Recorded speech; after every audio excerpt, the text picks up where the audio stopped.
Usapang kalusugan sa Health Check Plus. Alamin ang mga payong medikal mula sa mga totoong eksperto. Ang kaalaman ay kapangyarihan. Usapang kalusugan sa Health Check Plus. Magandang araw Pilipinas, Luzon, Visayas at Mindanao. Ako po si Teacher Ellie Campos Banayat, kasama si Attorney Mimi Campos Banayat. Samahan niyo po kami dito sa nangungunang programang pangkalusugan, ang Health Check Plus. Alam mo, Attorney Mimi, dumarami na ang kaso ng diabetes hindi lamang sa mga nakakatanda, kundi pati na rin sa mga nakababata nating kababayan. Oo nga, Teacher Ellie, ayon na rin sa datos, mahigit na 4 na milyon ang may diabetes dito sa Pilipinas at patuloy ang tumataas itong numerong ito. At hindi lang yan, kapag hindi ito naagapan, maaring magdulot ito ng kapansanan o conditions na pangkalusugan tulad ng tinatawag na diabetic foot ulcers. Ngayong araw, kasama po natin ng isang endocrinologist, diabetes and metabolism expert, active consultant at the St. Luke's Medical Center, BGC, fellow American College of Endocrinology, head po siya ng Center for Weight Intervention and Nutrition Services sa St. Luke's Medical Center, Global City, Chief of the Section of Endocrinology, Diabetes and Metabolism sa Asian Hospital and Medical Center. Ang ating guest expert po ngayon ay si Dr. Joy Fontanilla. Magandang araw po sa inyo, Doc Joy. Magandang araw po sa inyo, Attorney Mimi and Teacher Ellie. Thank you very much for the invitation to speak. Ayan. So bago po tayo magsimula, Doc Joy, nagpapasalamat kami sa aming kabalikat sa pagtataguyod ng mga tamang kaalaman at impormasyon tungkol sa kalusugan. Ang Jack Pharma Incorporated sa pangunguna ni Mr. Manny Hernandez. Nakailang episodes din ng Health Check Plus para pag-usapan ang kahalagahan at mga benepisyo ng calcium supplement sa ating kalusugan. Ngayon naman sa tulong ng Jack Pharma Incorporated ay pag-uusapan natin kung paano maiiwasan ang diabetic foot ulcers. Yan, unahin na po natin agad, Doc Joy, kung ano po ba ang mangyayari kapag naging pabaya ang isang diabetic sa pag-inom ng wastong gamot at alaga para sa tamang level ng blood sugar. Salamat at pinag-uusapan natin ng diabetes. Alam niyo po, ang World Diabetes Day po ay sa November 14. Malapit na po talaga, no? So, ang November 14 po is World Diabetes Day. Buong mundo, yan po yung sineselebrate na diabetes awareness. And importante po talaga pag-usapan natin ang diabetes. Katulad nga na sinabi nyo, napakarami na pong tao sa mundo may diabetes. More than 500 million po sa buong mundo ang may diabetes. And talagang nakakalungkot po is kalahati po ng mga tao may diabetes, hindi nila po alam na may diabetes sila. Kaya importante po talaga na ma-check po yung blood sugar. Ngayon binanggit niyo po yung diabetic foot ulcer, yung mga problema sa paa. Ang mga pasyenteng may diabetes, pag mataas po yung blood sugar nila, pwede po talagang magkaroon ng komplikasyon. Ang diabetes po kasi naapektuhan mula ulo hanggang paa. So yung sa ulo, yung utak po natin pwede maapektuhan, pwede po magkaroon ng stroke, pwede po mabulag ang isang tao dahil sa mataas na blood sugar, pwede po masira yung kanilang bato, eventually pwede pong silang mag-dialysis, no, dahil sa nasira na po yung bato nila. Tapos po yung puso, pwede po maapektuhan. Kaya importante po talagang ayos po yung blood sugar para hindi po sila magkaroon ng heart attack. Tapos po yung mga nerves po natin, yung nervous system, yung mga ugat-ugat, pwede po magkaroon ng mga bara o mga pagkasira din ng mga nerves hanggang sa punto na hindi na po sila makaramdam. No, makaapak man sila ng bubog or ng pako, hindi nila maramdaman kasi nga nasira na po yung pandama nila. Kaya yun po, delikado.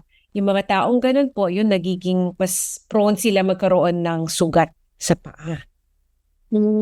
Napakadami po palang epekto ng diabetes, Doc Joy, no? Mula ulo hanggang paa. So talagang maganda na napag-uusapan natin.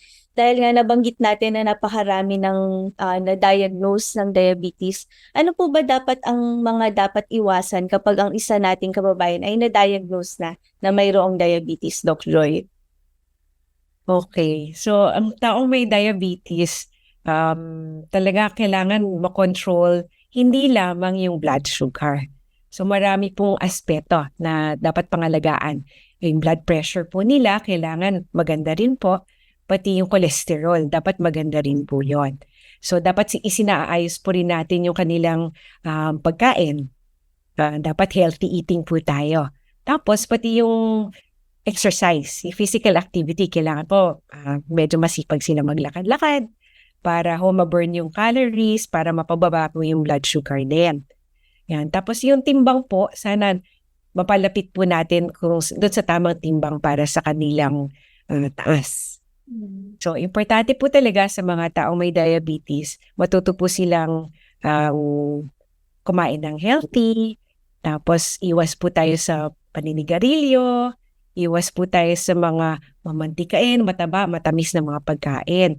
Damihan po natin yung mga pagkaing masustansya katulad po ng gulay at prutas. Wag po yung mga junk food, yung mga processed food, yung mga pagkain sa mga fast food. Sana po healthy po tayong kumain. At saka hindi lang po yung mga tao may diabetes ang gano'n. Dapat lahat po tayo para maiwasan po natin yung mga magkaroon ng diabetes yan. Doc Joy, yun po, katulad po ng nabanggitin niyo dun sa kwentuhan niyo po ni Teacher Ellie, Doc Joy, yun nga po yung complications brought about by diabetes or having diabetes would be from head to foot. So today, ngayong araw pong ito ay nais natin, katulad po na sabi niyo, bigyang focus sa panayam sa ating kwentuhan, yung tungkol po sa diabetic foot ulcers, DFU po, Doc Joy. Ano po ba ang mga dapat bantayan para po maiwasan yung particular na problema ng diabetic foot ulcers? Yun po. At parang siguro po rin, kailan po ba nagsisimula ang pagkakaroon ng foot ulcers ng isang diabetic? Okay. So mga taong may diabetes, hinihikayat po namin sila na araw-araw dapat tinitingnan po nila yung paa nila. Examine yung paa na walang mga sugat, walang mga dry skin. Kasi yung mga dry skin po, madali po pasukan po ng bacteria yan. Kasi minsan may mga crack po yun pag nag-dry po yung skin natin madaling pasukan ng bacteria. Tapos importante rin po, inspeksyonin nila yung kanilang mga susuoting sapatos. Kasi mamaya meron palang bubog sa loob or merong matulis na kung ano man na nasa loob ng sapatos. Pag sila ay pinasok nila yung paa nila, baka magkaroon sila ng sugat. And ina-advise din po namin sila na huwag silang maglalakad ng walang sapin sa paa. Bawal ang barefoot. Hindi sila pwedeng walang tsinelas o walang sapatos. Importante po talaga na inspeksyonin yung paa nila and everyday pangangalagaan po nila. Ngayon, yung mga taong may diabetes, maliban po sa blood sugar, cholesterol, tsaka blood pressure, lahat po yan dapat kinokontrol. Kasi nga po, pag hindi po na-control, magkakaroon po ng mga bara yung mga ugat. Pag nagkaroon ng mga bara ng ugat, yung sirkulasyon po doon sa paa magiging makipot na. No? Mahihirapan na po yung mga nutrients, yung oxygen mapunta doon sa buong paa. Tapos pag ang pasyente may diabetes hindi rin control ang blood sugar, cholesterol at blood pressure, pwede rin pong madamage yung mga nerves nila. So pag na-damage po yung mga nerves, lalo po nagkakos ng dry skin. Katulad na sabi ko, yung dry skin, madali pong ma-infect yan. Tapos kung ma-damage po yung nerves nila, hindi na po sila makakaramdam. Kung let's say makaapak sila ng bubog o ng mga matulis na bagay, pwede po silang madaling masugatan. So, iniingatan po talaga natin na masugatan ang mga taong may diabetes. So, importante, maglakad-lakad po sila, mag-exercise para ma-stimulate yung circulation sa legs nila. Doc Joy, yung nasabi po niyo, yung particular po sa diabetic foot ulcers, yun po mapuntahan ko lang po yun in particular. So Doc, yun nga po, dahil po tayo ay hindi nakokontrol yung ating blood pressure, blood sugar levels, and yun po yung ating cholesterol, nagkakaroon po ng damage eventually sa ating mga nerves, and hindi po maganda ang daloy ng oxygen at saka sa ating hanggang pa po kung kung mayroon tayong diabetes. Yung diabetic foot ulcers po, ito po dahil ito po ay hindi naman tumutubo lang, Doc Joy, or ito po ay dahil meron na po tayong sugat, dahil po nasugat ang ating pa, or dahil sa crack ng dry skin natin. Yeah, so marami pong paraan para mangyari yon, no?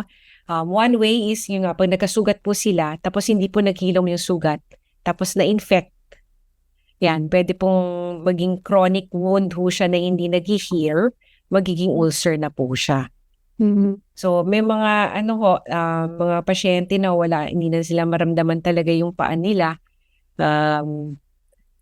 So pag nakaapak sila ng mga matulis, ayan, nagkakasugat. O kaya meron very dry yung skin. So kung very dry yung skin, pinasukan po ng bacteria, tapos infection, tapos hindi po gumaling yung infection, hindi po nagamot agad, yan, pwede rin po maging ulcer yan.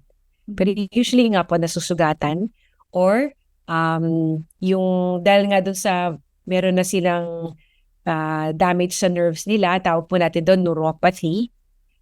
Minsan nagkakaroon po ng deformity yung paa.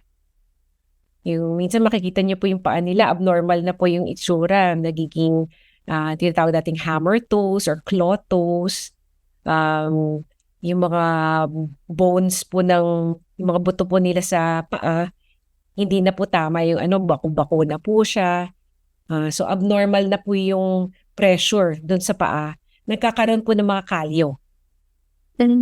Yung kalyo po, lalo pa kung nawawala yung pakiramdam, no, nung balat doon. So importante po yung mga kalyo, dapat talaga inaano po yan eh. Pag tiningnan nga po yan ng doktor sa paa or yung mga nurses po na nangangalaga sa mga diabetic foot, sinashave po talaga yun eh. Yung mga kalyo para dapat hindi po siya masyadong makapal. At nilalagyan din po ng moisturizer para hindi po masyadong tuyo yung skin at saka maiwasan nga po na mapasukan ng bakterya. Po, Doc Joy, para nagiging mas malinaw na po sa akin at syempre po sa ating mga nakikinig at nanonood ngayon yung po nagsisimulan po ng ating mga diabetic foot ulcers. And Doc, yung po nabanggit niyo po about it affecting the entire foot, entire na paa. Yun po. And ang alam po natin, meron pong tinatawag na mga grade levels patungkol po sa diabetic foot ulcers at kung paano po ito ay maaaring tumungo sa pagkakaroon ng necrosis ng buong paa. Doc, baka po pwede po ninyong ma-discuss ito para lang po makita po natin kung ano po talaga yung effect at saka gravity po ng hindi po nito, kumbaga pag hindi pag-treat ng ating diabetic foot ulcers at dry skin. Oo.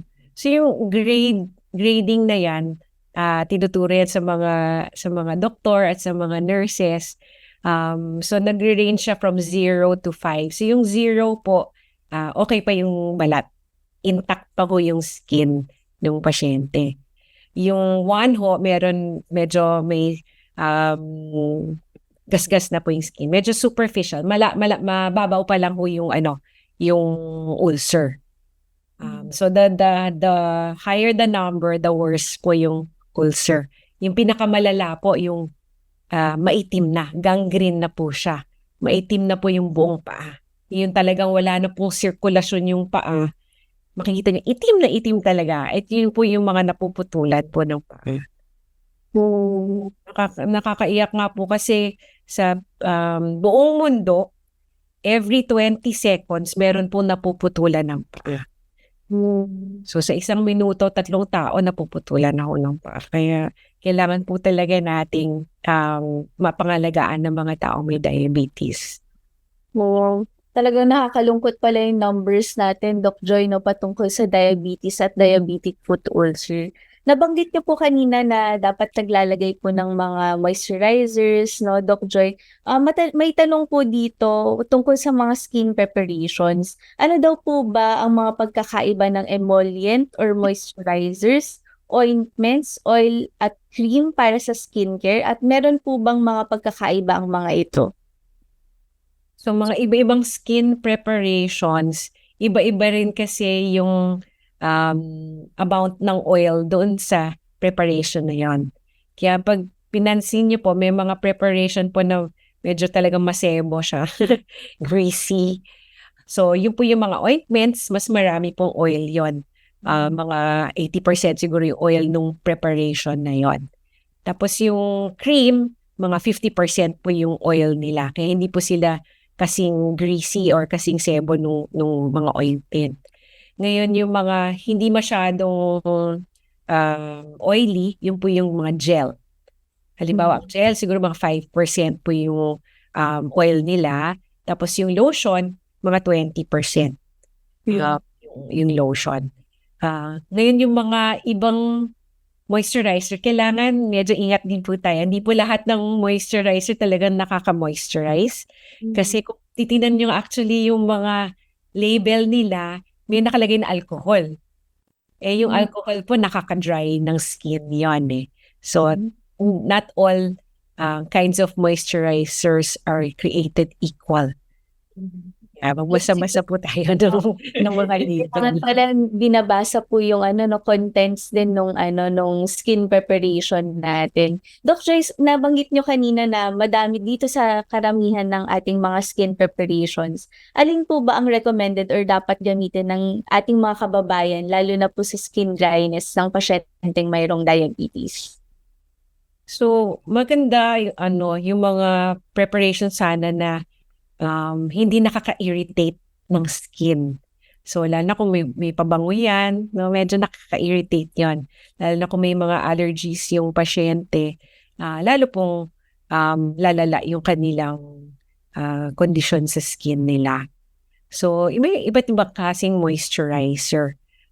So, maganda sana hypoallergenic siya, walang mga pabango. And then, ang maganda sana yung hindi masyadong oily. Kasi pag nilagay sa paa yun, baka madulas po, madapa naman yung pasyente. So, delikado rin po yung mga ganong klaseng moisturizer. Yung mga moisturizer naman po na hindi greasy. Maganda yon. Maganda po. Tapos yung madali lang pong i-apply dun sa balat, madali pong ma-absorb ng balat. At saka maganda pag nag-moisturize po tayo pagkatapos maligo.